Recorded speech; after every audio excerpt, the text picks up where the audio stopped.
Hello and welcome to Country Roads Confidential. I am your host, Chris Anderson, publisher of Ear Sports, the West Virginia site on the 247 Sports Podcast Network. No Mike today. Even though he does have a laminated and renewable recruiting card from all of his summer camp experience, this is going to be a recruiting focused one. And I have brought on someone who has been doing this even longer than myself and Mike. And that is 247 Sports National Analyst Brian Dohn. Brian, how are you? Listen, I've been able to do a lot of things in my life, and I've been very fortunate with my career, but I have now reached the pinnacle getting on your podcast. So thank you for having me on. And if I get hit by a bus when I walk out the door today, my life will be complete. Hey man, I keep hearing you on like Penn State stuff and Rutgers stuff. I don't want to do that to you anymore. You got to come over to the good podcasts in West Virginia. Very well done. Very well done. We're going to talk about a couple West Virginia commitments and a couple West Virginia targets today. You cover recruits all over the country, but you have a long experience with Mid-Atlantic, Northeast, those type of guys, and you've seen a few future Mountaineers and potential future Mountaineers recently. And I wanted to ask you about him. The most recent, the one that has been the talk of the Country Roads Confidential message board was Jaheem White, and your report on him just over this past weekend. What did you think when you saw? Yeah. So I saw him Sunday, and he was well, he's really put together. I think I tweeted out a picture of him. Just, he's a physical specimen. Now, he's not the tallest, but that's okay. And, when you go to these camps, a lot of times it's hard for running backs to stand out, right? Especially when they don't do the cat and mouse stuff where you're basically playing tag with a linebacker in short spaces. But, watching him go through the drills, good footwork. He was, really balanced, could change direction. And then I watched him as a pass catcher. And he made some unbelievable catches to where, look, he got out of some breaks. He was able to pull away from some of the linebackers covering him. But there were plays also down the field or on out routes where he had to manipulate his body, show great body control, go up, snag the ball, secure it. And he was able to do all that. And I left it thinking, wow, man, we got to take another look at this kid and see what we want to do. Do we want to push his ranking up a little bit or what? And, get some times on him, some testing time. So it was my first chance to see him. And I thought, is he a kid that's going to carry it 20 to 25 times a game? I don't know if he's that kind of build, even though he's a thick kid. But I do know that he's going to create some matchup problems because I think not only can you give him the ball out of the backfield, you can pass to him out of the backfield. I really think you could line him up in the slot and get a mismatch there, some one-on-one stuff, and get him in space. I came away excited, and I told him, thank goodness I finally get a chance to see you. And then after I saw him, I was like, geez, I feel cheated that I didn't see him earlier. Well, I want you to know that you commented on the rating, a potential improvement, and this segment will now be earmarked and bookmarked on the WVU message board for the next, 2 to 7 years. So good job on that one. Low end, yes. But that's good to hear. So I saw him at West Virginia, one of West Virginia's camps last summer, and this was one of their, I don't know if you've ever seen this with other schools or camps or trainers or anything, but they elected to kind of make up a camp on the fly. They had their camp schedule that was set for 4 or 5 months, and then just decided last minute to just hold another one randomly 3 days later.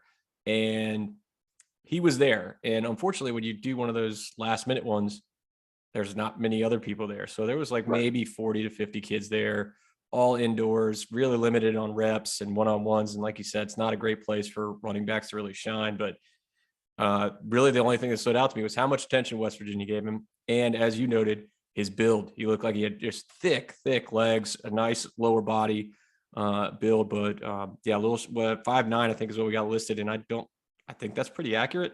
Yeah. I mean, have you gotten any recent numbers? No, I mean, we'll probably, they'll start filtering out in the next week from the camp when it gets all put together. But that's about accurate. And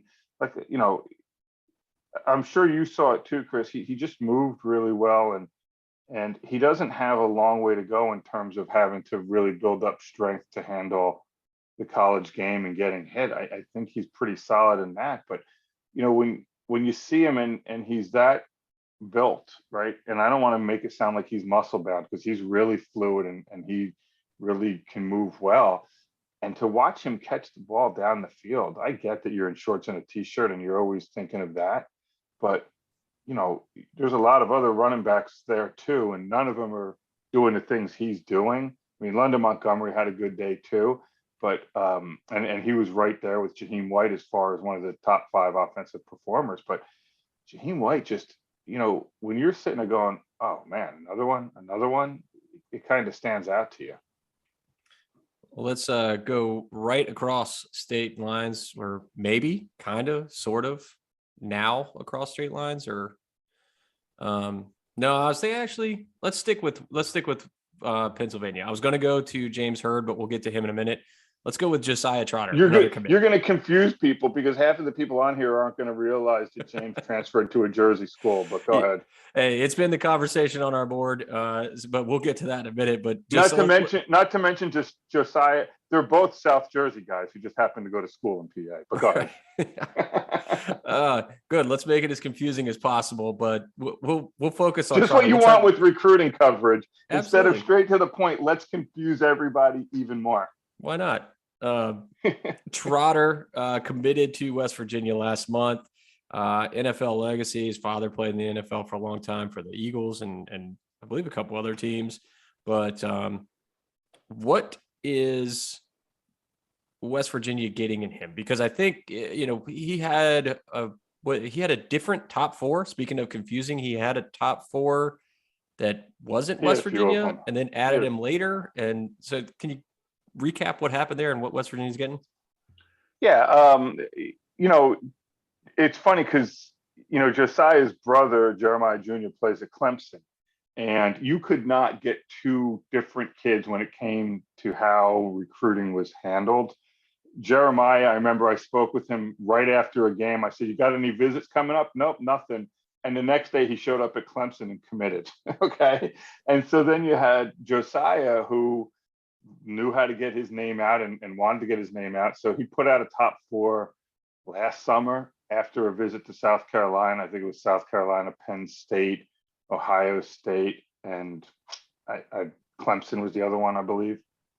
And he stayed with those for the most part, but then he started to, Virginia Tech got involved, West Virginia got involved. He really liked Virginia Tech because Brent Pry, who was at Penn State as a DC, is now the new head coach there. And he really started hearing about some of the, he plays at Philadelphia St. Joseph's. And so he started hearing about West Virginia from some of the Philly kids who had been down there, either on visits or, just played there. And he liked what he heard. And he went down there and just got a connection with the staff. And it was done pretty quickly, to be honest. And so then he put out another top 4 with, I think, West Virginia in it. But he's I saw him in the 7-on-7 scene. I've seen him play live for St. Joe's. I like the fact he tells me he's going to go there and play, inside linebacker at West Virginia, which I think he's perfectly suited for. He's a really bright kid. He'll be able to, talking to his coaches, he is a football junkie. He'll understand the defense. He'll be able to put the guys in the right position while he's on the field. And he's a kid that can really do well playing downhill and filling run gaps. The one unknown with him, because he didn't hit the camp circuit to get those 40 times and some testing numbers, was just how well he's going to be able to run to get to the sideline to chase down a play. I think he has it in him, but until you see it, there's some uncertainty there. But for me, if you're talking about like a hard-nosed kid who's going to just fill run gaps and be just a tough inside linebacker, I think that's what West Virginia's getting there. He's also a kid that knows how to help the recruiting process with other players. So he's a guy that I think will be front and center in trying to get more kids on board. He may not be front and center for people to see it all in terms of social media and always being out there. But when it comes to the prospects he'll spend a lot of time talking with them. Let's go to the other guy I was alluding to earlier, the other New Jersey guy that plays in Philly but doesn't play in Philly anymore, but now plays in New Jersey and also plays linebacker, but might not play linebacker at the next spot. James Hurd has West Virginia's top group, planning an official visit, was teammates with Trotter, but will be going to Camden High School, he announced on social media last week. What have you heard about West Virginia's chances with him? And is he a linebacker, or is he kind of an edge guy at West Virginia? That's called the bandit position. Yeah, so a couple things, and there's some interesting stuff with Hurd. He originally started at a school in South Jersey, went to Philly, back in Jersey. Main reason he's coming back to New Jersey is St. Joe's Prep in Philly does not allow mid-year enrollee. You can't graduate early. Now, there's always ways around it to where kids can leave the school, take online classes, and still get to their college in January. So that's doable. So that's why he went over to Camden High, which has a new coach, Rob Hinson, who used to be at Timber Creek. Oh, yeah. I remember him. Which I'm sure some West Virginia folks will remember. So he's going to go there, get good coaching, and Rob knows West Virginia well. And so there's that part of it. Now, and he's got a top 4: Tennessee, West Virginia, Kentucky, Virginia. He's supposed to be down in Virginia in the next week or so to check things out there. I keep hearing West Virginia is in the best spot for him. You never know. We'll see what happens with visits and how many officials he's going to make. But I think the combination of West Virginia has been on him a lot. They got Josiah Trotter, who is still in James Hurd's ear all the time.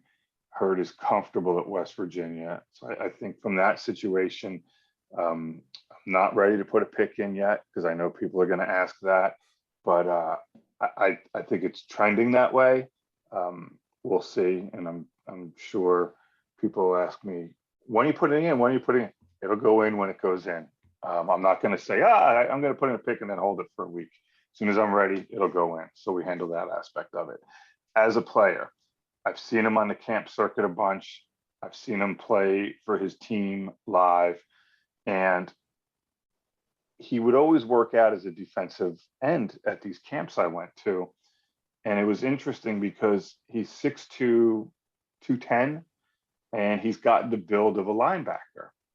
But he's got the quickness off the ball, that really makes him intriguing as a D end. But the question is, does he have the type of frame that will allow him to get to 240, 235, 240 and play defensive end in a major conference? Because one of the things he would run up against some of the better offensive linemen is just from a strength standpoint, they were able to handle him, because his size wasn't the greatest, especially when he got inside on him and they were able to get their hands on him. I think in watching him play to where he pursues well, he can change direction. I think he's a hybrid kind of guy where you stand him up on the edge. You can play him as an outside linebacker in a 3-4.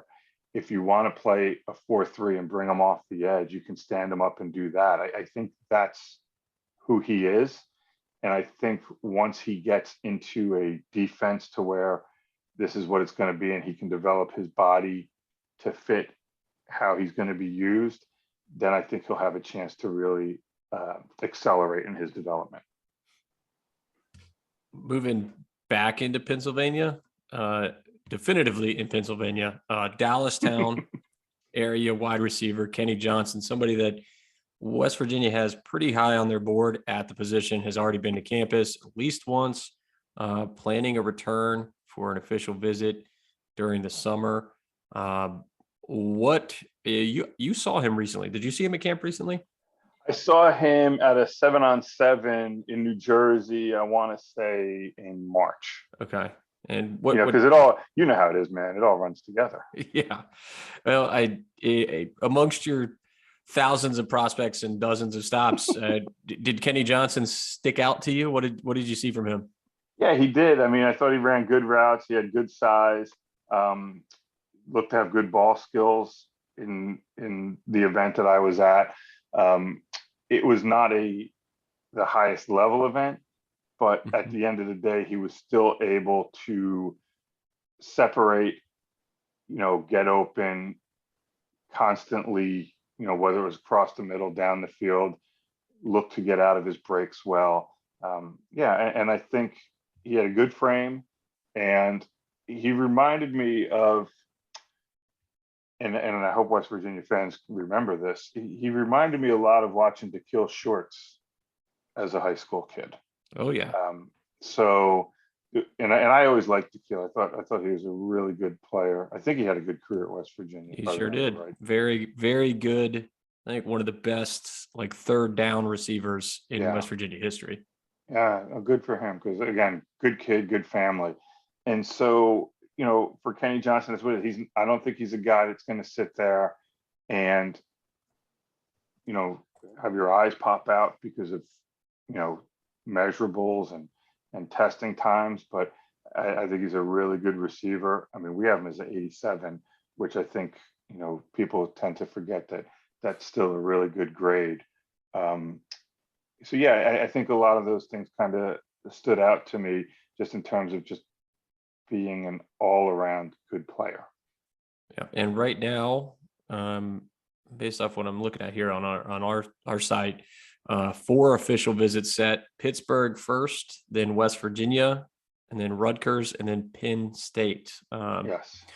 Oh no, Brian. Did I bring you on here to talk about a future Penn State wide receiver? I see lead expert Brian Dohn with a pick in for Penn State here. Yeah, I mean, right now that's where it is. That's where I feel like he's leaning, but a lot can go on between now and the end of those official visits. Especially when you put in a pick this early in the process, or as I did early in the process with him, there are some things that change. And so we'll see where Penn State's receiver recruiting goes. I mean, I'm not going to lie, if they called him up tomorrow and said, hey, we want you on board right now, I think there's a good chance he does. But the longer it goes on, the more opportunity is for Pittsburgh, for Rutgers, for West Virginia to get involved. And the schools that, in talking to Kenny, not only, he's been to Penn State a few times, he's been to Rutgers multiple times, he's been to West Virginia, he's comfortable at both of those places. And for me, he's always told me that he liked his fit in West Virginia's offense as well. So listen, I'm not 100% on those crystal ball picks. I'm close, right? I'm pretty good at them, but when they're made far out, there is not nearly as much accuracy as when they're made a week or two before a decision. Yeah. Now let's. How was that? Was that diplomatic? That was diplomatic. I should have checked to see if you had a crystal ball in before I elected to ask about it. But that's okay. It doesn't change the fact that he's still a top. But you don't put. Last time, well, pretty much every time I'm on your site, it doesn't seem like you put in a lot of crystal balls. Now, am I getting that right from the readers? Am I understanding that right? I think the big thing, I always get a message every time I say something positive about West Virginia and a kid. It's put in a crystal ball, coward. And it's not my thing. I don't. Can we just have somebody start a thread on that board and just pin it to the top, so each time it can get referred to and they can just add to that? I mean, I think for me that's a challenge to your board. Just a complete list of all the times I chickened out on putting in a crystal ball. You're welcome. Hey, if I was hitting 94% or 97%, whatever it is you're hitting at, I'd put them in all the time. But I wasn't hitting at that rate, so I stopped. Let's end with maybe we'll call him the crown jewel, but somebody that has been at the top of West Virginia's recruiting board pretty much regardless of position for a long time now, over a year. Rodney Gallagher from Laurel Highlands, Pennsylvania. Released the commitment date the other day, July 4th. Always got to love the holiday commitment dates. You a big fan of those? Well, listen, I mean, as people know, usually we kind of are able to pre-write some of these commitments. But my thing is, especially in the NIL world, where you're trying to maximize visibility, Mm-hmm. there's not a lot of people sitting there waiting for things on July 4th. Yeah, we need to talk to them about the holidays, and then the guys that like to release it on like Friday night. Like there's a Friday reason they night call it a Friday afternoon news dump. Yeah, there's that. Yeah, I agree. I mean, I do talk to kids about that sometimes with, trying to maximize it to help them out. And with some they listen, and with some they have their own reasons for why they want to do something, and both are fine. It's just that, July 4th, I know at the Anderson Palatial Estate, you'll be out there grilling, and all of a sudden the commitment happens, and you'll go flick it in and do your thing, and 20 minutes later you'll be out grilling again. Yeah. Well, let's hope that's what it is this time. But West Virginia in the mix. Yeah. Yeah, they are. And I know people will jump all over saying, "Oh, he's going to West Virginia." No, I'm just joking around, folks. So anyway, go ahead. But I think West Virginia, what I got, top 5-ish here. Is it a true top 5? I see, West Virginia, Oklahoma State, Notre Dame, Oregon, Penn State. For me, this is a Virginia Tech, West Virginia, Penn State pit battle, right? I think Notre Dame is also in there. I think a lot of people think he's going to Notre Dame. I don't have that same belief right now. Texas, Brennan Marion's the receivers coach down there. He's pretty well connected to the Pittsburgh area and Western PA. So I think you don't overlook Texas, but it's a really interesting recruitment from the standpoint of, all right, he's been to Penn State a bunch. I mean, a bunch. His mom went there, and one thing that he's always cognizant of doing is his mom has passed, and to always make sure that he is honoring her in some way with some tweets or the importance of certain dates and days to him. And so I understand that. So I look at Penn State and I said, boy, that could really be tough to beat. He's going to Virginia Tech with Tamir Robinson, and if we want to open that box, we can, this month. And Virginia Tech has done a good job, especially again, like I mentioned before, with Brent Pry, a former DC at Penn State. So I keep hearing that, Tamir really likes Virginia Tech too. And if they're visiting together, it tells you that they're friends. I don't believe in package deals, but I do believe in, if they're going together, they're going to talk well about it together if it goes well. Pittsburgh is right there. It makes sense for a lot of reasons. Notre Dame, he visited out there, I think, for the spring game. He absolutely loved it. There were a lot of people that came away from that thinking, okay, Notre Dame's going to get him. And I'm not saying Notre Dame won't, but there's still some work to be done on that one there. And then West Virginia, the one thing I've heard a lot with West Virginia is they've done a good job with NILs. And so he likes the location. He likes how he could fit in the offense. He likes the coaching staff. He likes the feel of the program.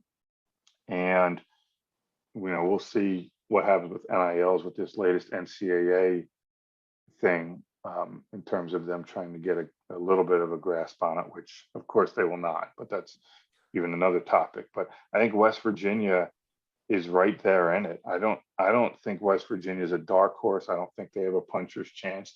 I think they're much more involved than that. And you mentioned the position. You mentioned him fitting in the offense. We 247Sports have him listed as an athlete. When he came up to West Virginia's camp last summer, he played quarterback, receiver, cornerback. West Virginia is recruiting him as a slot receiver, but where do you see, is that his brightest future? Is it one of these situations where, hey, cornerbacks are typically more coveted, or does it matter? I think, for me right now, I think it's going to be a receiver, and that's something we're going to talk about on rankings calls in the next probably few weeks on how do we take him out of the athlete thing and put him to receiver. I know a lot of schools like him at receiver. He played quarterback last year out of need. Early in his career, he was a receiver, much more of a receiver. He tells me he's probably going to go back to playing receiver and DB this season. But again, he did it out of need. He's an unbelievable athlete. I mean, you talk about a kid who at one point was getting Power 5 basketball offers as well. And he decided to focus on football. And it makes a ton of sense because the last time I looked in the NBA, there were not a ton of 5'10" guards out there. So I give him his inner circle gets it. He gets it. So I give him a lot of credit for that. But yeah, I think he's a receiver. Corner, yeah, I mean, I guess. But, you know, one of the things you see in college football is that slot guy can put up some really big numbers, and they are getting drafted. I mean, you look at, you know, when he goes and visits Penn State, they keep talking about how he could be like KJ Hamler or Jahan Dotson. Well, Jahan Dotson just went in the first round. So while corners are still a premium position, receivers can still make, you know, some cake too in the NFL. So I think that's something you really look at with him. Well, Brian, just like Mike and I always do, we set a time limit for this podcast, and we not only exceeded it, but nearly doubled it somehow. Well, that's because, Chris, that's because you haven't had me on these before. Again, I've now reached the pinnacle. But when you texted me and they're like, hey, it's going to take like 15 minutes, and then you said we're going to talk about X number of guys, I thought to myself, yeah, there's no chance we're going to be done in that time. It's what is it? What's the opposite of undersell and over deliver? Whatever the opposite of that is, oversell and under deliver. That's what. So is that? I don't want. Maybe we shouldn't make that the motto of this podcast. But no, hey, listen, I'm just honored to be on this, and so, you know, I'm not sure. I wish we did video, so at least I could have had a picture of myself being like on the West Virginia 247 site. And then I could frame that, just move that, you know, make that move the picture of my wife and I away from the fireplace mantle and put that up.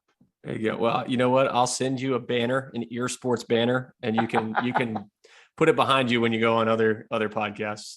Listen, man, I have a really good friend who graduated from West Virginia, who is in the college sports business, and I'll leave it at that. But you sent me one of those and I sent it to him, man. It would be like, you know, Christmas and his birthday all wrapped into one. Oh boy. Boy.